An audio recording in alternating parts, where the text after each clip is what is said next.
Dis-moi Jésus, comment vivre le carême? Dis-moi, dis-moi, comment faire pour aimer? Dis-moi Jésus, comment vivre le... Bonjour chers diocésains du diocèse de Cayenne. Je voudrais vous dire bonne entrée en carême, bon et saint carême à chacun de vous qui m'écoutez. Alors chers frères et sœurs, cette année, je voudrais que nous puissions réfléchir avec Jésus. Et non seulement réfléchir, mais entrer dans une démarche d'unité. Bâtir l'unité avec le Christ, avec la puissance de son Esprit Saint, son Esprit qui fait justement l'unité entre le Père et lui, qu'il fasse l'unité entre nous.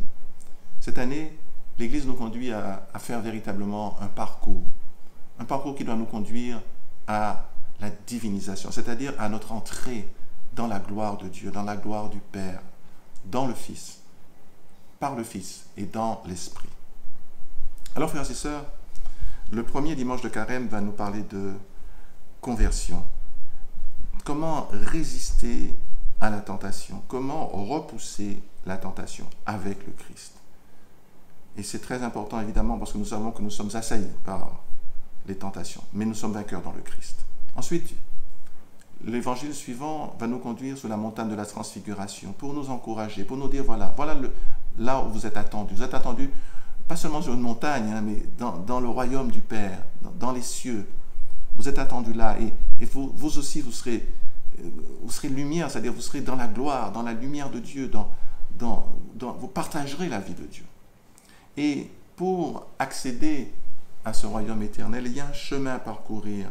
Et le troisième dimanche nous amène sur ce chemin-là, l'étape du puits, qui est donc le puits de Jacob, et avec la Samaritaine, où Jésus dit que celui qui boit de cette eau, l'eau du puits, aura encore soif, mais l'eau qu'il va donner, l'eau vive, eh bien celui qui en boira n'aura plus jamais soif. Il parlait évidemment de l'Esprit Saint.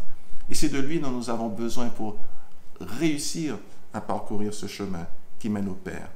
Ensuite, le quatrième dimanche nous conduira à Jérusalem et nous rencontrerons un aveugle de naissance à qui Jésus va rendre la vue. Et Jésus opère ce signe pour nous dire, vous êtes aveugles, vous ne voyez pas les choses telles qu'elles sont véritablement. Et moi, je peux vous ouvrir vos yeux. Laissez-moi ouvrir vos yeux, vous éclairer, pour que vous puissiez voir ce qu'est la vie véritablement. Et finalement, cette vie, elle est courte, et il faut se préparer pour rencontrer le Seigneur, pour entrer dans la vraie vie. Et justement, c'est le cinquième dimanche de carême qui va nous en parler, avec la résurrection de Lazare. Jésus appelle celui qui était mort depuis au moins 5 jours, ça faisait 4 jours qu'il était dans le tombeau, et Jésus l'a rappelé à la vie. Il a dit, Jésus, je suis la résurrection et la vie. Celui qui croit en moi, même s'il meurt, vivra. Et celui qui croit en moi et qui vit en moi ne mourra jamais. Alors, frères et sœurs, c'est un chemin magnifique que ce chemin de carême, où nous serons appelés à prier davantage, à faire des sacrifices, des jeûnes. Mais n'oublions pas que le jeûne qui plaît le plus à Dieu, c'est évidemment d'aimer en fait, d'être au service de la personne isolée, de visiter le malade, de toutes ces œuvres de miséricorde en fait, que le Seigneur attend de nous. Et puis aussi, nous serons invités à partager avec les autres. Ce que nous avons épargné, par exemple, en jeûnant, eh bien, donner pour les pauvres. Et ça, voilà, c'est le parcours du carême que nous parcourons ensemble. N'oublions pas, le thème de cette année, c'est bâtir l'unité.